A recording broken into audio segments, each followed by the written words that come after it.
नमस्कार दोस्तों, आपने किसी कंपनी का शेयर खरीदा और वो कंपनी घटिया है बढ़िया है, उसकी मैनेजमेंट कैसी है, आइए समझते हैं इस वीडियो से। इसका एक बहुत इंपॉर्टेंट पैरामीटर है ROE, रिटर्न ऑन इक्विटी। इसके ज़रिए हम जानेंगे कंपनी के बारे में। आइए शुरू करते हैं video. ROE, return on equity क्या है? कंपनी अपने शेयर होल्डर के पैसे से कितना प्रॉफिट कमा रही है, ये हमें एक ही चीज़ से पता लग सकती है, ROE से।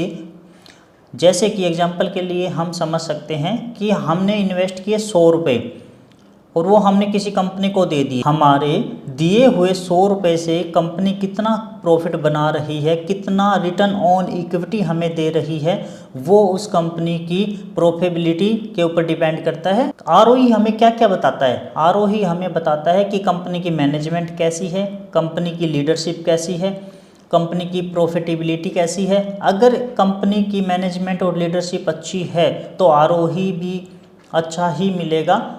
अगर कंपनी की मैनेजमेंट बेकार है तो वो प्रॉफिट निकाल के नहीं दे सकती, वो कहीं ना कहीं नुकसान कर रही होगी मिस मैनेजमेंट के चक्कर में। अब किसी भी कंपनी का ROE कैसे निकलता है? इसके निकालने का सबसे अच्छा फॉर्मूला होता है net profit divide by share holder equity multiply by 100।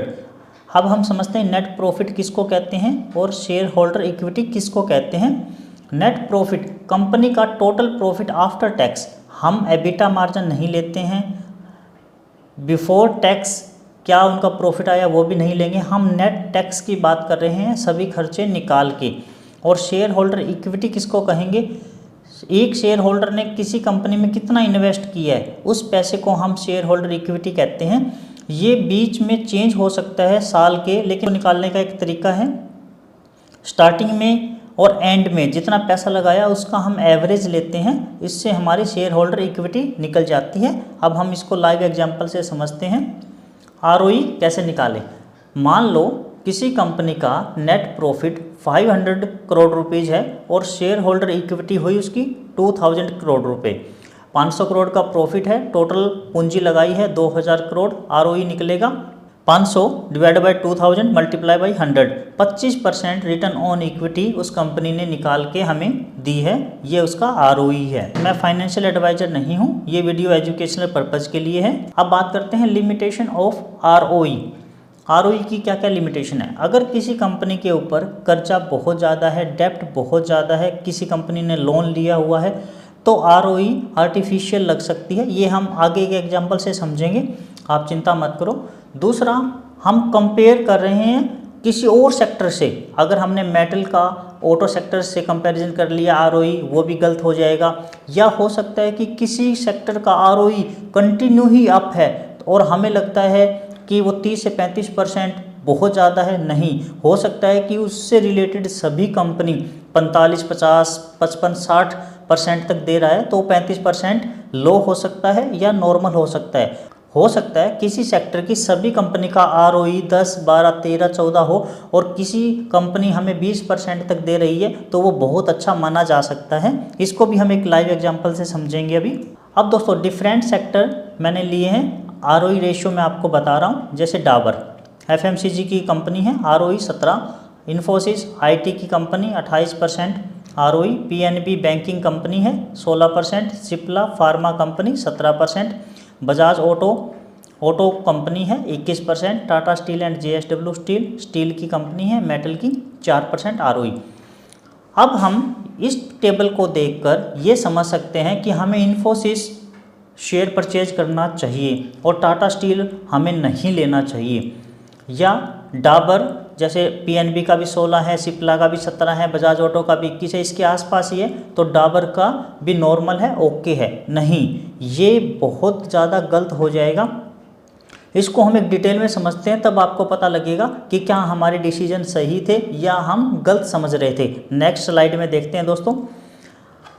अब देखते हैं दोस्तों, देखो आपने कहा विप्रो, TCS और इन्फोसिस की हमने बात की 28%, हमें ये सबसे ज़्यादा लग रहा था। लेकिन जब हमने इस सेम सेक्टर की कंपनी IT सेक्टर को देखा तो इन्फोसिस ने 28%, TCS ने 52% और विप्रो ने 16% का रिटर्न दिया। जो हमें सबसे ज़्यादा लग रहा था 28, वहाँ ये अब जाके सेकंड नंबर पे आ गया। सेकंड नंबर पे नहीं आया, इनफैक्ट ये हाफ के आसपास आ गया। तो हमें अगर आईटी सेक्टर की किसी कंपनी में इन्वेस्ट करना है तो हम टीसीएस में करेंगे, इन्फोसिस में नहीं करेंगे, क्योंकि आईटी सेक्टर की कंपनी ने हमें 52% का रिटर्न टीसीएस ने दिया, इन्फोसिस ने नहीं दिया।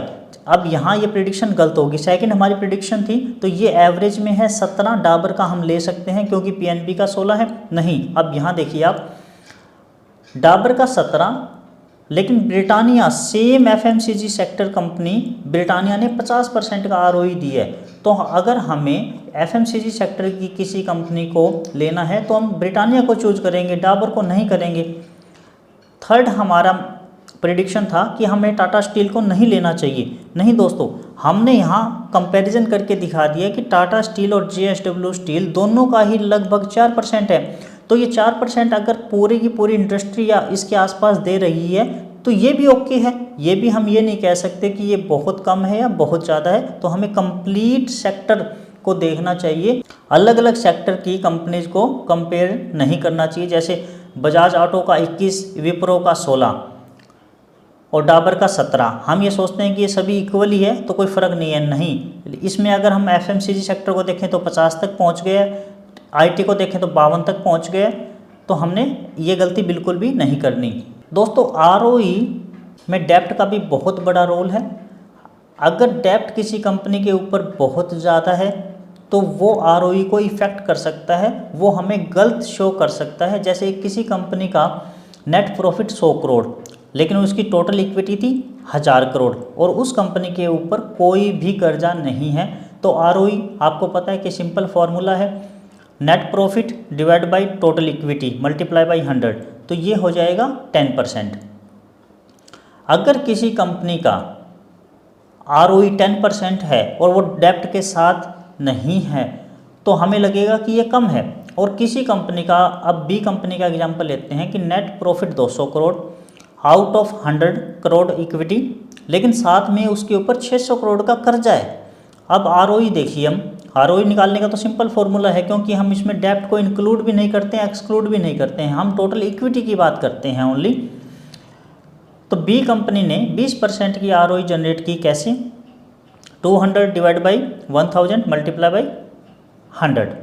अब ये देखिए दोस्तों, हमें लगेगा कि आरओई 20% बी कंपनी की ज़्यादा है तो हमें बी कंपनी का शेयर खरीदना चाहिए। लेकिन अब रियलिटी की अगर हम बात करें तो जो ए कंपनी है उसका आरओई तो ओरिजिनल है 10%, लेकिन अगर बी कंपनी का एक्चुअल आरओई निकालें हम, अगर इक्विटी में से डेप्ट निकाल दें, 1000 करोड़ में से अगर 600 करोड़ निकाल दें तो उसने 200 करोड़ रुपए कमाए हैं ओनली 400 करोड़ रुपए पर, तो उसका आरओई निकलेगा 2%। तो इसके हिसाब से तो ए कंपनी ज़्यादा बढ़िया होगी। तो हमें डेप्ट को भी जरूर इंक्लूड करना चाहिए।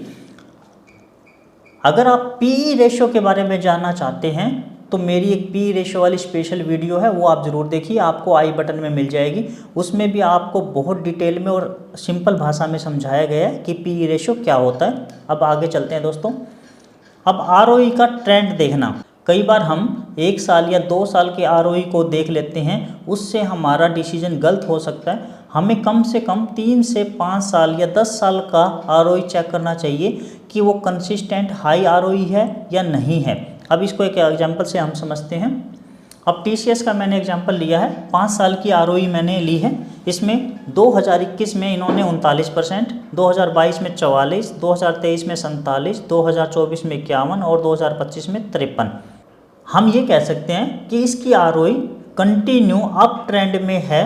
जैसे जैसे ये साल दर साल ग्रो कर रही है, कंपनी भी ग्रो कर रही है, प्रॉफिट भी ग्रो हो रहा है, रिटर्न ऑन इक्विटी भी ग्रो हो रही है, तो हम इसको बहुत अच्छा एग्जांपल मान सकते हैं, बहुत अच्छी आरओई मान सकते हैं, क्योंकि जैसे जैसे साल बढ़ता जा रहा है आरओई भी बढ़ती जा रही है। तो ये हम ले सकते हैं दोस्तों। ये रिकमेंडेशन नहीं है, ये सिर्फ डेटा शो करने के लिए मैंने आपको दिखाया है। अब मैं वोडाफोन आइडिया का एग्जांपल ले रहा हूँ। इन्होंने 2020 में, चलो ये तो कोविड का टाइम था, एक्सट्रीमली नेगेटिव चले गई, लेकिन 2021 में इन्होंने 116%, 2022 में 51%, 2023 में 55%, 2024 में 30%, 2025 में 40%। दोस्तों, अगर आरओई बहुत कम, बहुत ज़्यादा ईयर टू ईयर हो रही है तो वो इनकंसिस्टेंट होती है, हमें उसके ऊपर बहुत ज़्यादा ध्यान नहीं देना चाहिए, हमें उस शेयर को अवॉइड करना चाहिए, क्योंकि वो कंसिस्टेंट ग्रोथ नहीं शो कर रहा। अब बात करते हैं दोस्तों ROE कितने परसेंट इम्पोर्टेंट है। अगर मिनिमम 15% के आसपास अगर हमें मिल जाती है तो उसको गुड माना जाता है। अगर किसी कंपनी की हाई ROE है तो हम ये समझ सकते हैं कि कंपनी एफिशिएंट है और शेयर होल्डर का पैसा अच्छे से ग्रो हो रहा है।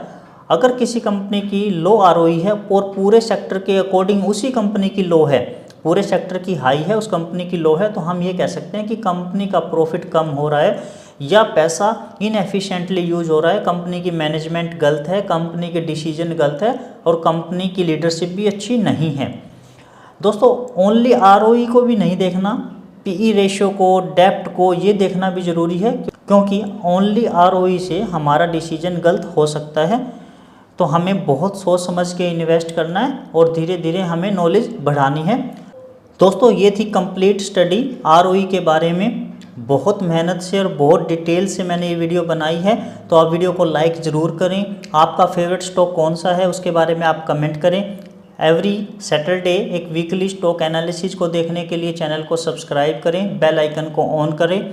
Thank you for watching this video. नमस्कार दोस्तों।